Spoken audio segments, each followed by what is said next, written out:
इसमें हम हिंदू लॉ पढ़ रहे हैं। हिंदू लॉ के लेक्चर 1 में हमने पढ़ा basic structure of Hindu law. आज का लेक्चर है सेकंड, जिसमें कि हम पढ़ेंगे sources of Hindu law. Sources of Hindu law को दो पार्ट्स में डिवाइड किया गया है, primary sources of Hindu law and secondary sources of Hindu law. Primary sources और सेकेंडरी सोर्सेज को पढ़ने से पहले हम ये देख लेते हैं कि सोर्स का मीनिंग क्या है। ऐसा मटेरियल या ऐसी सामग्री जिससे कि हिंदू धर्म से रिलेटेड विषय वस्तु या सब्जेक्ट मैटर का ज्ञान हमें प्राप्त होता है, ऐसे सभी मटेरियल हिंदू विधि का स्रोत कहलाते हैं। हिंदू विधि के स्रोतों को जैसे हमने जाना कि दो भागों में बांटा गया है, प्राइमरी सोर्सेज मींस मूल स्रोत या प्राचीन स्रोत जो कि पुराने समय से प्रचलित हैं। सेकेंडरी सोर्सेज मींस गौण स्रोत या ऐसे स्रोत जो कि वर्तमान समय में अत्यंत प्रचलित हैं। प्राचीन स्रोतों या प्राइमरी सोर्सेज को भी चार भागों में डिवाइड किया गया है। First Shruti, second Smriti, third digest and commentaries, fourth custom या रूढ़ियां। अब इन सभी को हम डीपली से पढ़ेंगे। फर्स्ट हम देखते हैं श्रुति क्या है। श्रुति मीन्स श्रवण क्या हुआ या फिर सुना हुआ। ऐसा माना जाता है कि स्वयं ईश्वर ने धर्म का वर्णन किया है एवं ऋषि मुनियों ने उसे सुना और हम तक पहुंचाया, जैसे कि वेदों के रूप में।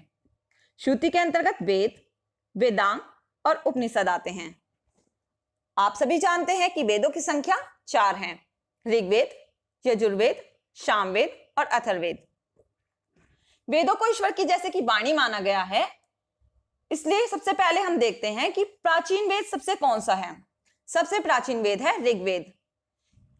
ऋग्वेद के अंतर्गत से हमेशा हर एग्जाम में कोई ना कोई क्वेश्चन हमेशा लगता है, इसलिए ऋग्वेद को हम थोड़ा अंदर से पढ़ेंगे। ऋग्वेद एक सबसे प्राचीन वेद है जिसके अंतर्गत 1028 सूक्त और 10 मंडल हैं। ऋग्वेद के अंतर्गत ही 4 वर्णों का भी वर्णन किया गया है जो कि ब्राह्मण, क्षत्रिय, शूद्र और वैश्य हैं। ऋग्वेद में वैदिक देवी देवताओं का भी वर्णन किया गया है, साथ ही साथ सभा और समिति का भी वर्णन ऋग्वेद में किया गया है। सभा जो कि वर्तमान में उच्च सदन और समिति जो कि वर्तमान में लोकसभा के रूप में विद्यमान है। ऋग्वेद में ही ब्रह्मा की कल्पना करके चारों वर्णों का भी वर्णन किया गया है और यह बताया गया कि उनका उद्गम का स्थान क्या है। जैसे यह बताया गया है कि ब्रह्मा के मुख से ब्राह्मण निकले, भुजा से क्षत्रिय, उदर से वैश्य और पैरों से शूद्र। इसके बाद आता है हमारा सेकंड वेद जो कि है यजुर्वेद। यह यज्ञ और अनुष्ठान का वेद है जो कि मंत्रों का वर्णन करता है।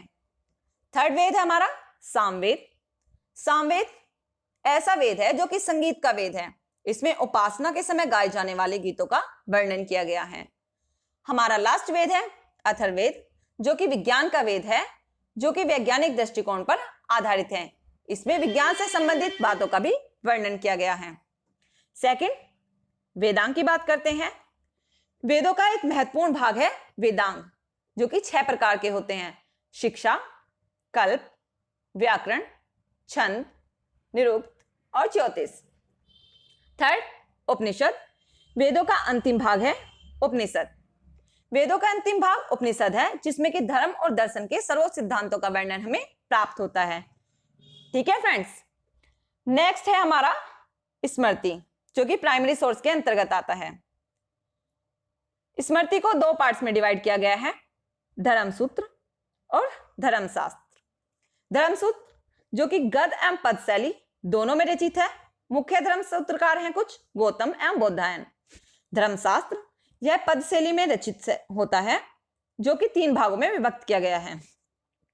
मैंने आपको अपनी लास्ट वीडियो में बताया था जिसमें मैंने basic structure of Hindu law पढ़ाया कि हमारा जो अनकोडिफाइड लॉ है, जो असंहिताबद्ध हिंदू विधि है, वो किस पर आधारित है? वो धर्मशास्त्र पर ही आधारित है।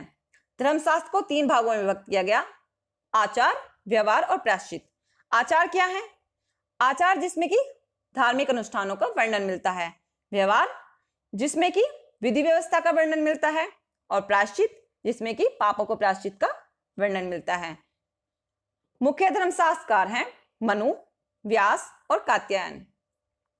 कुछ मुख्य स्मृतियां भी हैं, जैसे मनु द्वारा रचित मनुस्मृति जो कि सबसे अधिक विश्वसनीय है, यह टोटल 12 अध्याय और 2494 श्लोकों में विभक्त की गई है।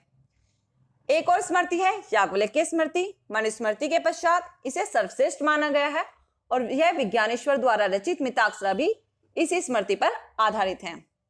हमारा तीसरा स्रोत है टीका, भाष्य एवं निबंध या डाइजेस्ट एंड कमेंट्रीज। अब देखते हैं टीका क्या है। टीकाओं की रचना स्मृतियों में आई हुई त्रुटियों, अपूर्णताओं एवं स्पष्टता को दूर करने के लिए किया गया। इसके बाद देखते हैं भाष्य क्या है। भाष्य वे हैं जिनमें की विभिन्न विधियों का संकलन किया गया है, मीन्स जिसमें कि विभिन्न प्रकार की विधियों को एक साथ इकट्ठा किया गया है, जो कि सामान्यतः प्रथाओं पर आधारित हैं। कुछ मुख्य भाष्य हैं जैसे जीमूतवाहन द्वारा रचित दायभाग, विज्ञानेश्वर द्वारा रचित मिताक्षरा। लास्ट प्राइमरी सोर्सेस के अंतर्गत आता है कस्टम या फिर रूढ़ियां। रूढ़ियां जो कि लंबे समय से चलती आ रही हैं या कोई ऐसी आदत या कोई ऐसा कार्य जिसका कि प्राचीन समय से निरंतर पालन किया जा रहा है और जो कि रीजनेबल हो, मीन्स युक्तियुक्त होनी चाहिए और लोक नीति के विरुद्ध नहीं होनी चाहिए, और इस साथ ही साथ क्या हो, वो निश्चित भी हो, अर्थात जिसका कि अस्तित्व भंग ना कर दिया गया हो, वो निश्चित रूप से चलती जा रही हैं। रूढ़ी कैसी होनी चाहिए? प्राचीन होनी चाहिए, निरंतर होनी चाहिए, निश्चित होनी चाहिए, युक्तियुक्त होनी चाहिए और लोक नीति के विरुद्ध नहीं होनी चाहिए। गाइज, अगर आपको हमारी वीडियो पसंद आती है तो प्लीज चैनल को सब्सक्राइब कीजिएगा और वीडियो को लाइक कीजिएगा। प्लीज कमेंट में जरूर बताइएगा कि आपको ये वीडियो कैसी लगी। अब हम देख लेते हैं कि कस्टम या रूढ़ी को कितने पार्ट में डिवाइड किया जा सकता है। स्थानीय रूढ़ी, लोकल कस्टम जिसे कह सकते हैं। सेकंड, कास्ट वाली रूढ़ियां जो जाति के आधार पर बनाई गई हैं। थर्ड, फैमिली वाली रूढ़ियां, फैमिली कस्टम जो कि कुटुंब के आधार पर या किसी फैमिली के आधार पर बनाई गई हैं। सबसे पहले हम देखते हैं कि स्थानीय रूढ़ियां क्या होती हैं। स्थानीय रूढ़ियां ऐसी रूढ़ियां कहलाती हैं जो कि किसी एक भौगोलिक क्षेत्र में ही प्रचलित होती हैं या सिर्फ किसी एक लोकल स्थान पर ही प्रचलित होती हैं। स्थानीय या क्षेत्रीय रूढ़ी अपने क्षेत्रों में प्रचलित इसलिए मान्य होती हैं क्योंकि उस क्षेत्र के निवासी उन्हें प्राचीन काल से मानते आ रहे हैं और इसलिए उसे उस क्षेत्र में विधि जैसा ही स्थान प्राप्त हो चुका है। मीन्स लोकल कस्टम कौन से कस्टम है जो कि एक लोकल स्थान में यूज में लाए जा रहे हैं। सेकंड है कास्ट।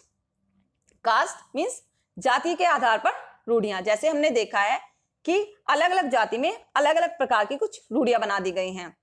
ऐसी रूढ़ियां जो कि हिंदू धर्म की जातियों या वर्गों में प्रचलित हैं।